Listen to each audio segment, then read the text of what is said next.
Welcome back to Peace, Love and Tarot. This reading is for Pisces, Sun, Moon, Rising. And Pisces, this is your weekly intuitive tarot reading for May 18th to the 24th. This week you've got the Boundaries Oracle card. We have Brahma behind that. We've got the Knight of Pentacles, King of Swords, Temperance, a Hierophant, the Eight of Wands, and the Energy of Death. So we've got 3 out of 6 major arcana here. So fairly significant. Generally the more major arcana, the more significant the event is that you're moving through. Or the transition in your life, because they are, connected to the big themes, the big lessons of our lives. What I'm hearing really strongly is death to the old, death to the old. I feel like this is some kind of personal transformation or transition that you're in. So that's coming through really, really strongly for me. We have got the sense of, something old, an old paradigm in your life coming to some kind of an end. And we've got you really, really rising up. There's a strong sense of that Phoenix rising energy and about recreating yourself, planting new seeds. It's really a clear slate for you to re-emerge, to shine in whatever light, that you choose to now. So that's what I'm sensing. Let's go to the Oracle cards. Yeah, well, we have Brahma here, which is, Brahma is the god of creation. And I'm just sort of skimming the book at the moment. And, there's this idea of, now is time to bring something new, an idea, a creation, a new way of being into fruition. And, it says here that it's time to plant the seed and, allow your intention, to sprout that seed. It talks about the cycle of creation, which is, sustenance to dissolution, from dissolution to new creation, and what cycle you're in. Well, that is absolutely, that cycle of death and rebirth that we see in the death card. And also, the planting of new seeds is exactly what the Knight of Pentacles does. So I really feel that you are in a part of the cycle that is the dissolution, the winter, the letting go, the shedding. And then it's time for you to plant new seeds, and you will reap the rewards. You will reap that harvest, maybe not this week, but in the next season, maybe across the next few months or towards the end of the year. So really strongly seeing it like a reset or a re-emergence. And we have boundaries here. Where do you need to establish better boundaries? So maybe, maybe what you're shedding is a situation that has kind of kept you a little bit constricted, maybe stopped you shining in your true light. Maybe there has been a little bit of being like a bit of an over giver or a people pleaser or something like that. So you're being asked to have stronger boundaries this week. The King of Swords is, a master of holding boundaries, holding himself in strength and energy, drawing clear lines in the sand, being really discerning about who you connect with, what you allow into your kind of sphere and that sort of thing. So you've got the right energies on your side this week to help you with that. I am just going to read that one out and then we'll go to the tarot. So you're being called to create clearer boundaries in your life. This could be with your friends, family, or work. Saying yes when you really mean no leads to resentment, which is the biggest energy drain ever. At first, it might only be a little bit and not feel like a big deal, but before you know it, your energy field becomes porous and you're left feeling depleted, resentful, taken advantage of. Saying no and having clear boundaries is actually a spiritual act. The most loving, giving, compassionate people are those with the clearest boundaries, for when they say yes, they are able to give unconditionally. Yeah, so Pisces, definitely watching those boundaries this week and holding firm. Listen to the wisdom of your body. You can usually feel, when your body goes into a sense of contraction or tension when somebody's asking you to do something, that is your body indicating that it's a no. So really asking you to pay attention to those feelings and go with the feeling of the body. Be in the flow this week. Okay. I'm going to start with the big guns, Hierophant and the Death card. Death to the old, death to the old. Out with the old before in with the new is what I'm sensing here. The Hierophant can stand for the traditionalized settings in our lives, the institutions. It's a general reading, guys, so you'll know what it relates to for you. But for example, it can be the institution of marriage or committed relationship. It can be our job. can be our place of study, it can be our school, it can be a value system that's no longer fitting for us. In terms of relationships, maybe it's a way of relating that's not working for us. Maybe that traditional model of relating, maybe, even monogamy and things like that. There's something about a way of being in one of these traditional settings that's just not working for you anymore.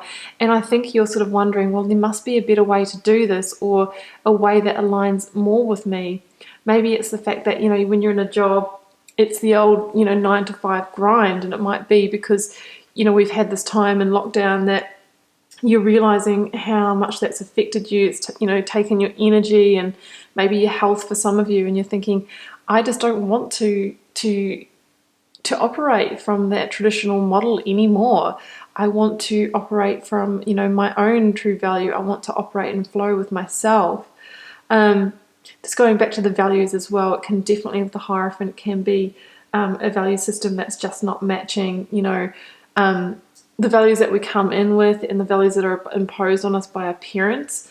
They're often the ones that we follow in the first part of our life. And there comes a time, generally, some time during our adulthood, where we're sort of like, well, I don't know if that feels right for me. And there's a sense of yourself emerging and your own values becoming clear. And there is kind of a time where you kind of go through this transformation where you shake that off, and you really emerge in your own light. And it's when you really get clear on what your values are, on who you are, that's when the transformation happens, because that's when you start living being congruent, being in alignment, and that's when you start attracting the people and the experiences and situations that are a true vibrational match for you. So that's actually what I'm feeling most with this reading. I'm feeling some kind of transformation or transition for like stepping into your own true value system, your own true light, and owning all of that. And that's what's going to cause just a very big, significant change in your life. So death is all about clearing the slate, releasing the past, allowing it to die.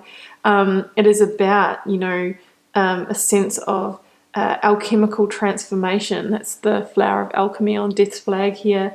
This is the card of transformation of the Phoenix rising, because you are, you're tearing something down, a construct, you're tearing something down, and you're creating space for, re-emergence.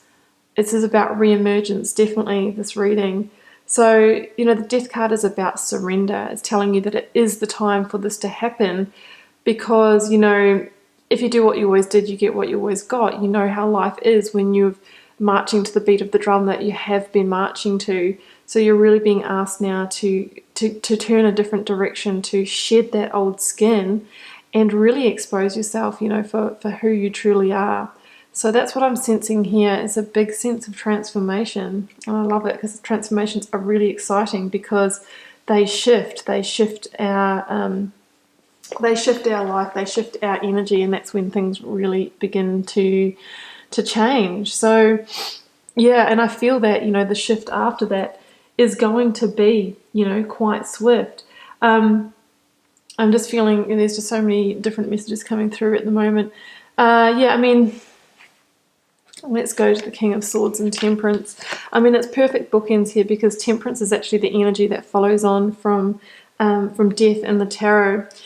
Temperance is the energy that comes in to kind of, to calm, to temper the situation. But Temperance also continues doing that spiritual alchemy, flowing the water of life between those two cups to, do the inner work to kind of temper that transformation. With the King of Swords here as well, both of these cards plus the Death card are cards of transformation. The King of Swords is somebody who is transforming by setting clear boundaries, by saying, I am completely done with that old situation. I'm drawing a line in the sand with the sword. I'm not going back. I can now see everything for what it is. I can see from my position on this cliff top, I can see that eagle-eye view. I can connect the dots. I can see how this is played out, and I'm making the decision not to re-engage with that. And that's where the transformation is with the King of Swords. It's the commitment to the new, the commitment to moving forward, the commitment to now, flying like the phoenix instead of, staying in the fire. That's what I'm sensing here. And that's why the King of Swords has the butterfly motif, and the Queen of Swords wears the butterfly crown, because there's transformation in this, and there's transformation with seeing the truth now. The King and Queen of Swords are great truth bearers. So I feel that you are now making a commitment to live in alignment with your truth, and that's where the transformation is.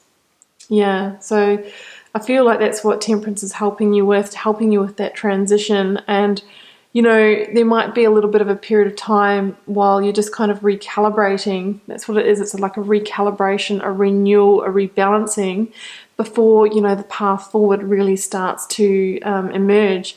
But in both of these cards, the Death card and Temperance, we have the sun rising. So it's really saying that, you are rising. This is a new dawn for you. A new chapter is coming. But first, there is this transformation to go through. It's pretty exciting. Yeah. But in the near future, so I think that this is now your opportunity to plant those new seeds. You are setting up for a new chapter. You are planting the seeds in your new direction as this new person. Knight of Pentacles and the Eight of Wands. So the Knight of Pentacles is somebody who lays a new foundation, does the preparation for a new harvest to be reaped in the next season. So I feel like whatever you're winding down here, whether it's that part of yourself or whatever it might be, you're now planting new seeds. You're really starting to think, well, who am I? What are my values? What do I want to pursue now? And putting those plans in place.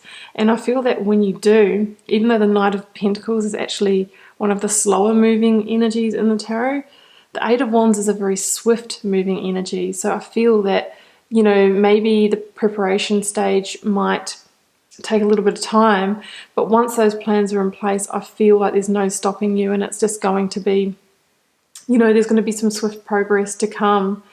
The Eight of Wands can also be some kind of message or communication coming in that maybe gives you some indication on, where to go now, what plans to lay, who to connect with, who to network with.